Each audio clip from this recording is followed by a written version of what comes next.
Now it's Thursday afternoon, so naturally you can expect the response, the tariff response from the Prime Minister Carney, and as well as Poilievre releasing more of his platform in response to how he would deal with the auto tariffs, steel tariffs from Donald Trump. That's what we got today, and we're going to break down both responses and seeing what the positives and negatives are to both. Quite frankly, Poilievre's is far more interesting, far more attractive, and honestly, it just got the people going. If I'm being quite honest, it's going to save some people some money and going to encourage more investment in Canada. Imagine that, Canada first. But as well is, I'm not going to touch on it this episode. However, just want to kind of put out some news that both Tamara Lich and Chris Barber, who were the front and center of the convoy movement, have just been found guilty of mischief by the courts today. And we, myself and Reg, do not forget, it is Thursday night. And we will be going live on YouTube here tonight, 8 p.m. Eastern time, and we'll be talking polls, we'll be talking the guilty verdict, and so much more. So please feel free to join us because, well, it's usually a nice, strong hour and a half, 2 hours of absolute power where we get into a lot of different things as well as talk to you fantastic folks. So feel free to join us tonight. But before we do that, make sure to like, share, and subscribe this show. It really helps the channel out, but not only the channel, it also helps get the message out of what is happening in our politics. It really continues to grow our voice because right now, as I've made the joke before, we are going up against a mainstream media who gets funded to the tune of $2 billion a year. And they're going against us, podcasters, independent media, YouTubers who have Google AdSense behind them. That's what we have. So we're fighting an uphill battle. So it takes a collective to keep sharing the message and keep getting it out so that we can overcome the machine. Now let's get into the story. You had Mark Carney talk about his response to the Donald Trump tariffs. First off, he had to kind of work through in his mind, as we talked about in this morning segment, that, oh, shoot, I was hoping we were going to get 25% across the board tariffs. Oh, man, that just kind of shot me in the foot. I need to actually find a platform now. Oh, no. But then he got on the mic today and talked about how he is going to respond. And this is the issue, right? How he's going to respond and what his government's going to do. And, well, it's about as predictable as you can expect any establishment politician to respond. And just a heads up, I'm going to increase the playback speed. Trust me, he speaks slow enough that you can still manage to catch all of it. But we just want to speed up the process here. Announcing that the government of Canada will be responding by matching the U.S. approach, with 25% tariffs on all vehicles imported from the United States that are not compliant with CUSMA, our North American Free Trade Agreement, and on the non-Canadian content of CUSMA-compliant vehicles from the United States as well. Our tariffs, though, unlike the U.S. tariffs, will not affect auto parts because we know the benefits of our integrated production system. And they will also not affect vehicle content from Mexico, who is respecting the CUSMA agreement. And as well, we are developing a framework for auto producers in Canada to get relief from these counter tariffs as long as they maintain their production and investment in our country. Importantly, every single dollar raised from those counter tariffs, our counter tariffs, which could reach around $8 billion before remission, will go directly to our auto workers and the companies affected by those tariffs. And that's on top of a $2 billion fund we announced last week to build a made-in-Canada auto sector, a fund that a new Liberal government would implement should we be elected. So that's the announcement. He's going to reciprocate what Trump is doing. He's going to match what they're doing to our auto sector, to their auto sector, honoring the CUSMA agreement. And as well as the money that they make off of the tariff funds, they're going to, which they are expecting to be about $8 billion, is going to go back to the auto industry and auto workers. We don't really know what that means, but that's what he's saying. And on top of that is the $2 billion that is a fund that the Liberals are promising that they're going to put together to fund a made-in-Canada auto sector. That's Carney's approach. That was his promise. Keep that lodged in your mind, and let's move towards what Poilievre's promise if he was Prime Minister. Workers in Oshawa, Cambridge, Brampton, Windsor, Essex, St. Catharines, Oakville, Alliston, Woodstock, Ingersoll, and elsewhere. That's why I'm announcing today that a new Conservative government will eliminate the federal sales tax on Canadian-made automobiles. Everyone who's looking to buy Canadian, to support Canadian workers, will be able to save money as a result of this announcement. Axing the GST on a $50,000 Canadian-made automobile will save $2,500 to the car buyer. By saving cash-strapped Canadians' families their hard-earned money, we will increase demand for Canadian-made cars and keep more workers on the job. And I'm calling on the premiers to match our policy and remove their portion of provincial sales tax on Canadian-made automobiles.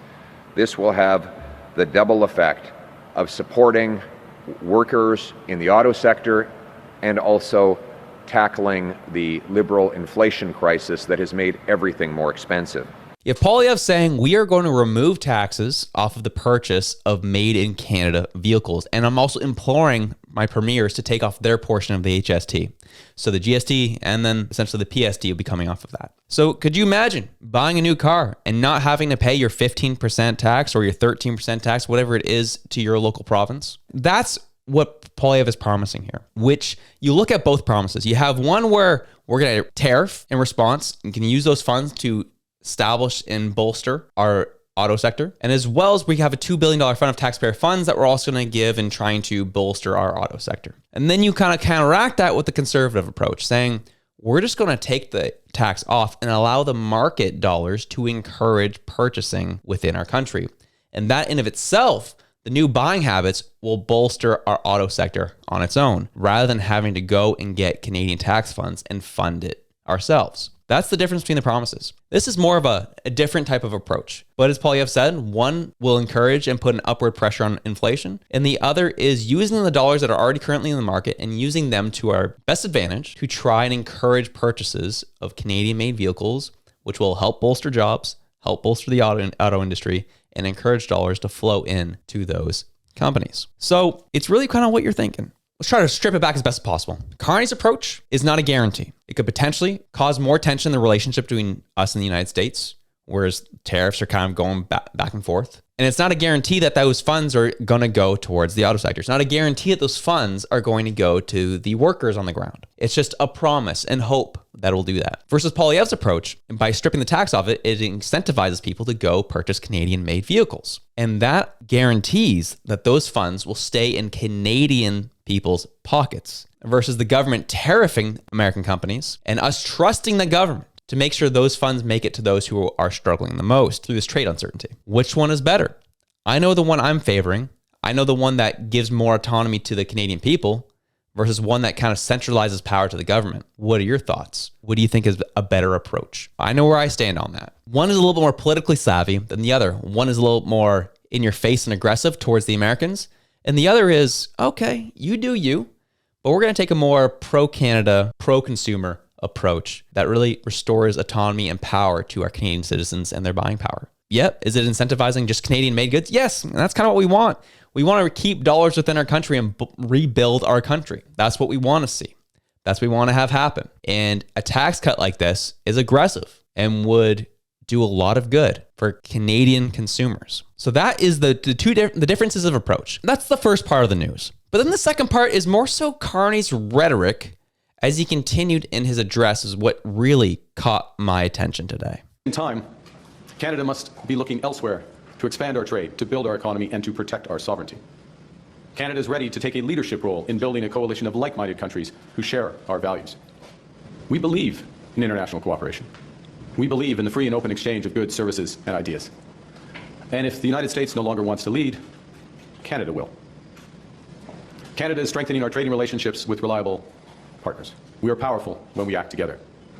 From providing refuge to stranded passengers in Gander to fighting forest fires in California, Canadians have done extraordinary things for Americans when they needed it most. Now, more than ever, we need to do extraordinary things for ourselves. We will need to do things previously thought impossible at speeds we haven't seen in generations. Breaking down internal trade barriers so that we can have one Canadian economy, not 13. Making Canada more productive and competitive. Building things in this country again. Millions more homes. Building clean and conventional energy. Building more public transport, more mines, more assembly lines.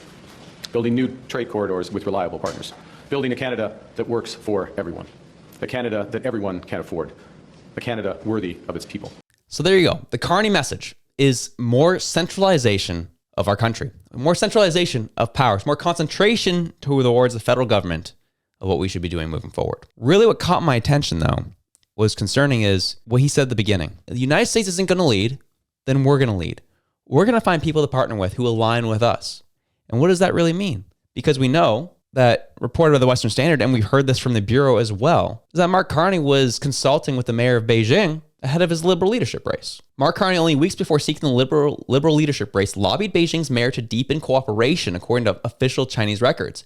Carney, on October 20th, lobbied the Beijing mayor as chair of Brookfield Asset Management, according to an official account by the People's Government of Beijing disclosed Wednesday by the Epoch Times. Carney, the longtime economic advisor to former Prime Minister Justin Trudeau, sought to explore growth potential of investing in China, yet according to Blacklock's reporter, cabinet at the time had censured the Chinese Communist Party for unfair trade practices, and that would cripple our industry. So when he talks about we need to cooperate with people that align with us, he's not talking about you and me, he's talking about him and his cronies. That's what that lingo tells me. When we see the overt evidence of how close he's been with China, the overt evidence of his dealings with China, the overt evidence of owing $250 million to China, people need to wonder, who are you trying to align with?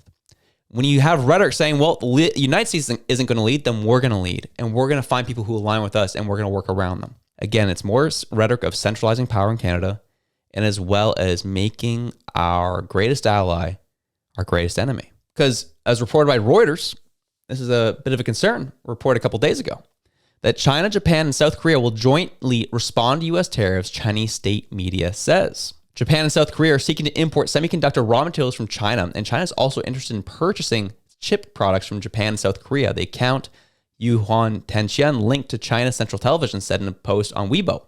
All three sides agreed to strengthen supply chain cooperation and engage in more dialogue on export controls, the post said. So you have these countries aligning more together. Again, China trying to bolster their strength and their influence in the world, and we know how much influence they have here in Canada, and how much influence they have in the Liberal Party of Canada, and how much influence they have over Mark Carney, who is currently the Prime Minister of Canada. So when he says we're going to strengthen our links with other countries, who are those countries going to be? When those other countries are aligning with each other against the United States, is Canada going to turn their back on the United States? I know we're in the middle of a dispute at the moment.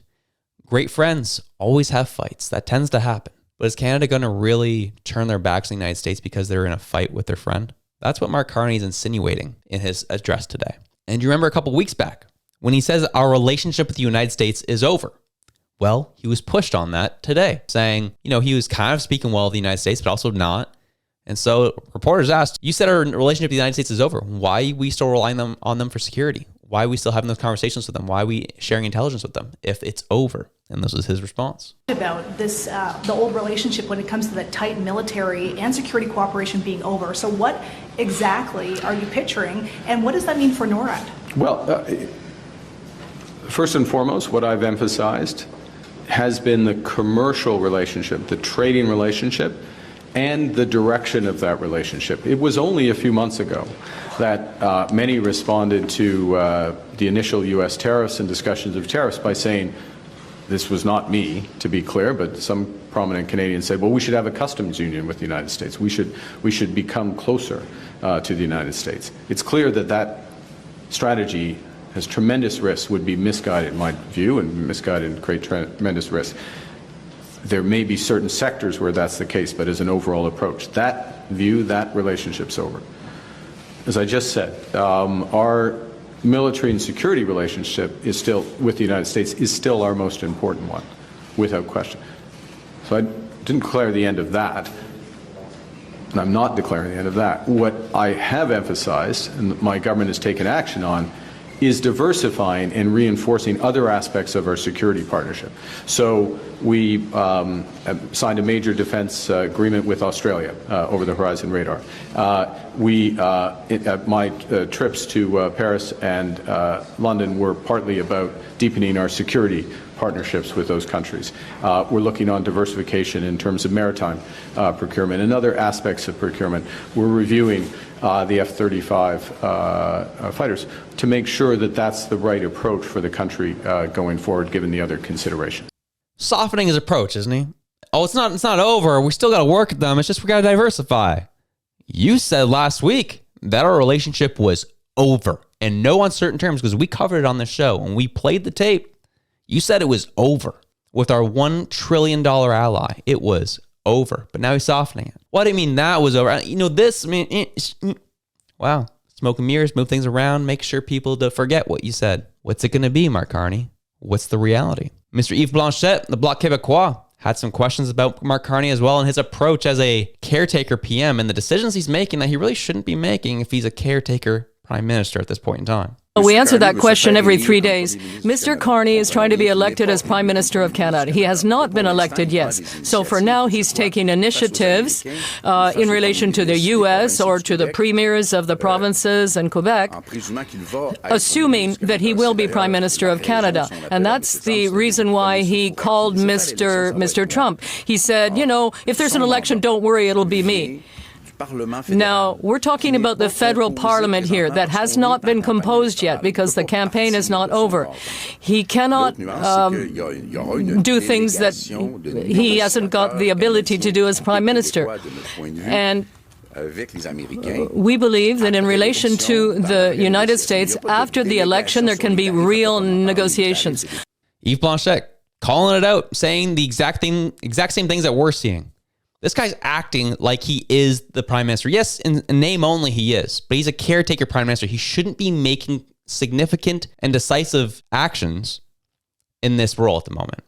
Again, this is the issue with our system, is it's all on a handshake at times. And this is, so he can do technically whatever he wants, but he shouldn't be doing it, is the reality. And he's going in talking to Trump, like, trust me, I'm going to win the election.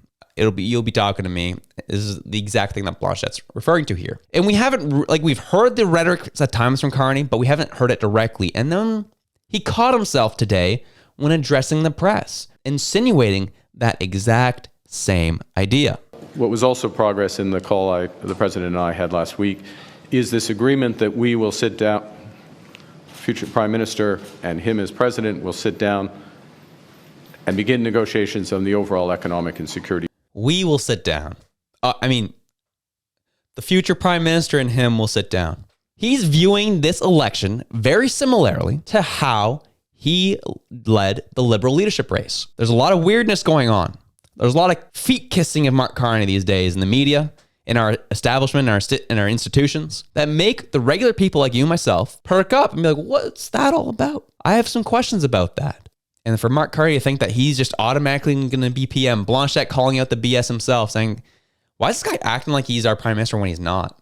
Again, I'm not insinuating anything's going to happen. If anything, it just shows his arrogance, thinking that Canada just loves him. Canada just loves him. They're just going to vote him in. Please. We'll see what actually happens here. But keep your eyes peeled. Keep sharing.